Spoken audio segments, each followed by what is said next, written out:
Brit, it's hard to look at a company like yours and try to pin you down to one area of interest. Because if you're not doing 100 different things at this stage of the game, I mean, you're heavy into UAV, you've got a phenomenal toehold in GA. You know, where does it start? Where does it end? How do you really encapsulate a company that's done what you've done?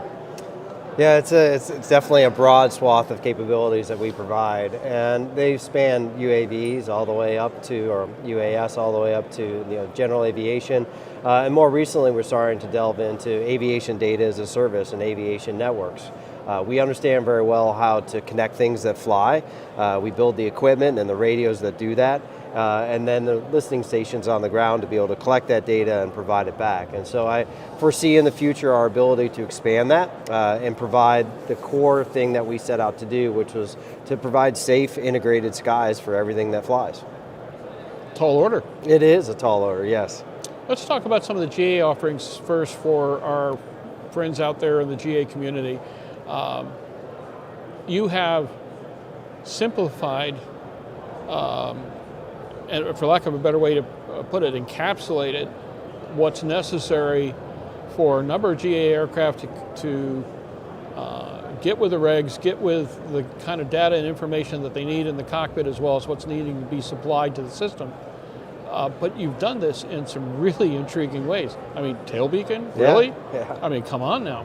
Who'd have thought? Yeah, it's our ability to provide low swap, right, size, weight, and power, and you could even add the C onto that, meaning it's very cost efficient, right? So the ability for someone to meet the regulation, replacing a tail light or replacing the wingtip light, utilizing existing Mode C transponder to be able to understand what the squawk code needed to be and meet that. Those are some very, very strong innovations, and we followed that up then very shortly with the Tail Beacon X, right, which meets your diversity requirements, and it does it in a very novel way that actually improves upon them.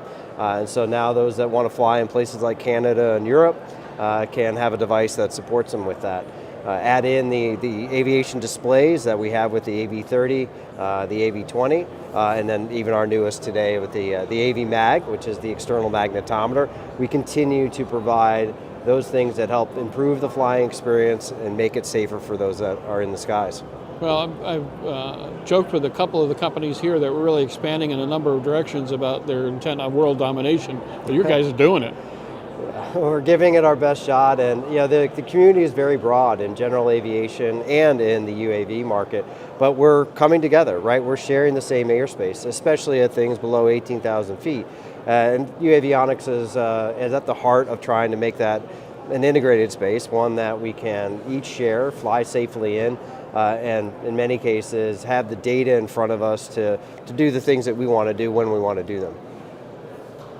There was a conversation a while ago that I thought was funnier than hell, because we were thinking about when you were coming up with some of your intriguing solutions in the first meeting with the FAA, and the person on the other end of the desk is saying, "You're going to do what?" The innovators in this industry often have a kind of tough road up, because we're dealing with a very conventional set of regulators and the people performing the jobs for those regulators who come from a fairly conservative industry. So when you're out there to shake them up, that had to be a really interesting sales job, for lack of a better way to put it, on the folks that ultimately had to approve it all. Yeah, it's sales, it's education, right? Okay. And that's a polite word for it. Yeah, we, and Uavionix had to learn a few things along the way too, right? The idea was started with putting ADS-B on drones. But that wasn't something that was going to work, and we were provided that information, so we had to adjust, right? So there was a little education on Uavionix's part to find a new solution and then reply back to those regulators with some solutions that could work. And we continue to work with them and are very collaborative, and I will say that this is not, we're not solving simple problems, we're solving very complex problems with systems that span decades of and layers of engineering. So we're not expecting that it's going to be simple solutions. Our job as innovators, though, is to make it simple for the end customer. Not so much something that is difficult to install or maintain, but meets the purposes, brings together the technologies, and that's where our strong engineers and those that are on our team can bring together their aviation experience, their radio frequency experience to really deliver those products that meet the needs of both the FAA or other regulators globally and what the consumer needs to be able to fly. Tall order. The acquisition of the AV20 and AV30 displays, what's the reception been in the industry? What are you learning from the clientele? The reception's been great, right? The AV30 and the AV20 are well deployed. I've had over Sun and Fun, and then here at AEA, and I was just last week over in Germany at Aero-Friedrichshafen. I'm very, very pleased to say many people come up and they say, oh, I have one of those installed, and it's great, right? And that obviously feels really good for us as a company, but the compact nature of the display, the fact that it is in a 3-inch or 2-inch configuration, the breadth of information that you have available to you, all the way down to some of the more nuanced things, being able to put it in a vintage style design so anybody who has an older aircraft can actually enjoy the same look and feel as the other gauges.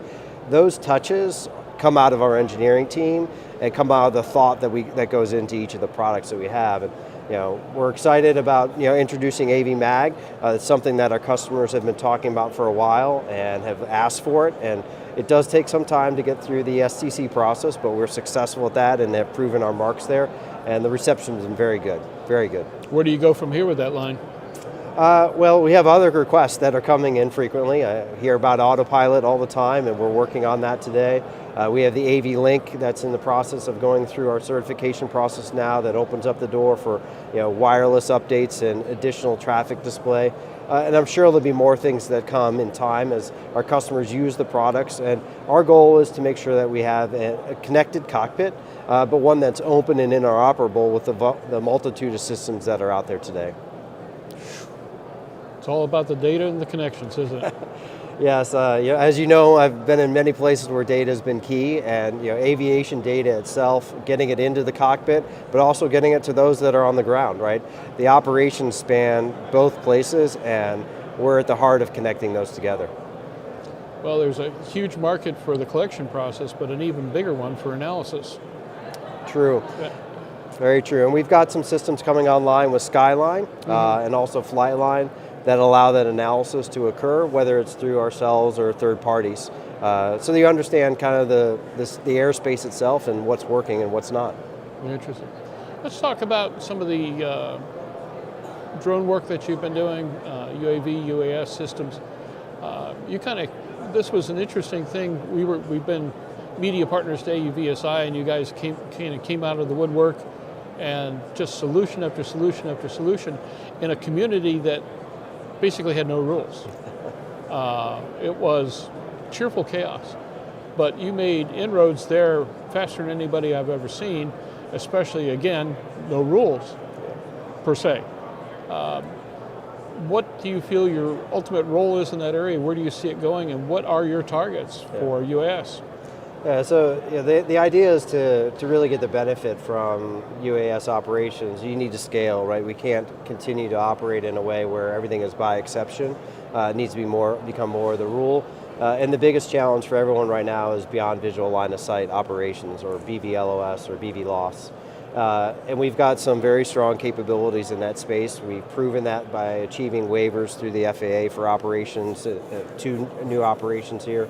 We're beginning to enter into commercial use of those products as well for those that are operating fleets over long distances.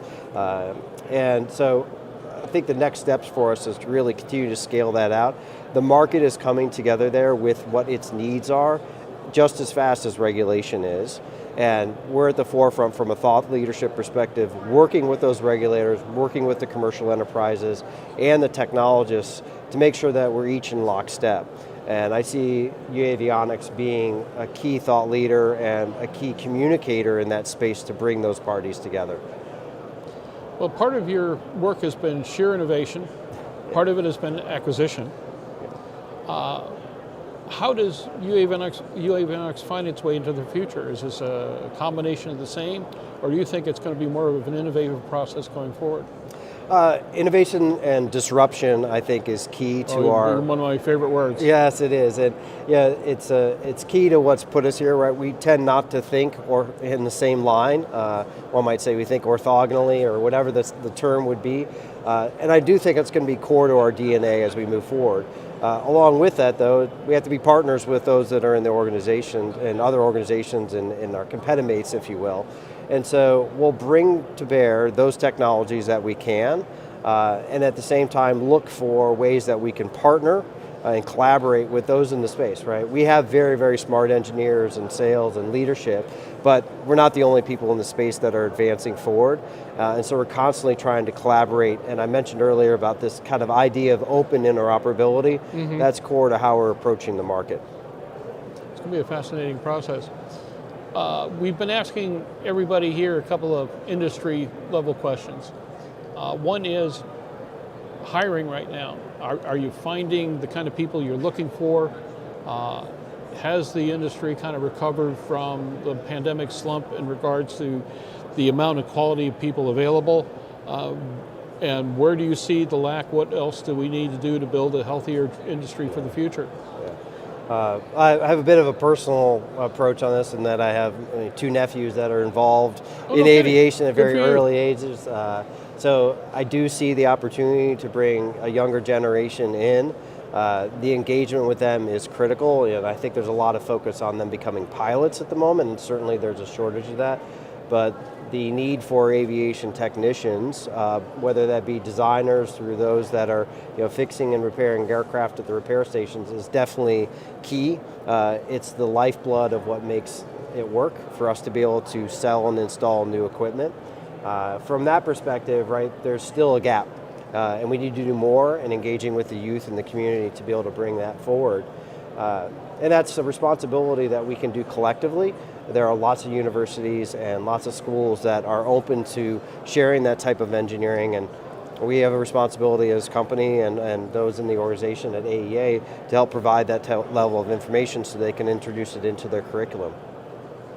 The FAA situation right now with the on-again, off-again, rotating administrator chair and so forth, are FAA resources properly available to companies like yours? Are you finding what you need when you need it, or is there still a lag in the programs out there?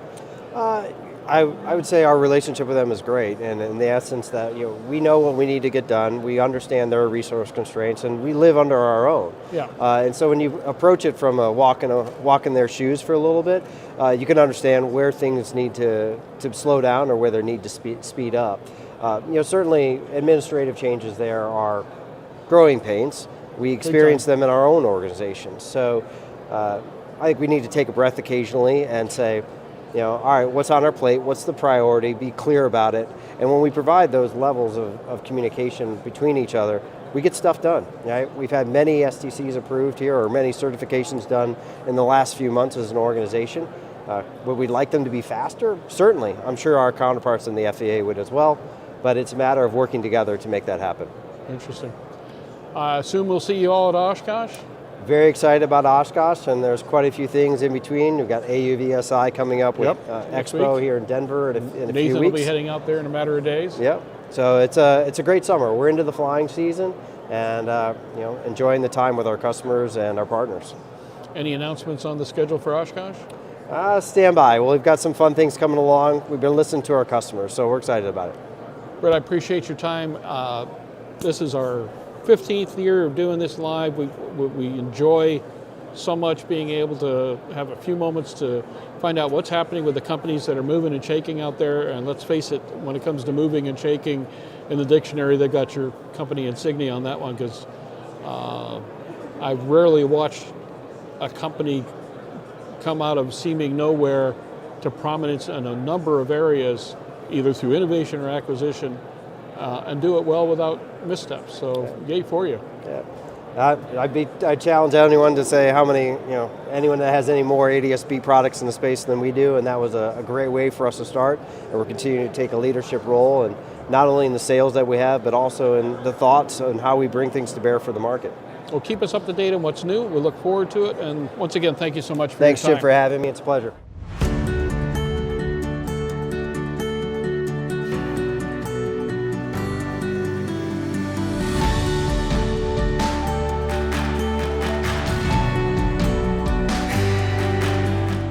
Aero-News Network's coverage of the 66th Annual AEA International Convention and Trade Show, live from Orlando, Florida, is brought to you in part by the following sponsors: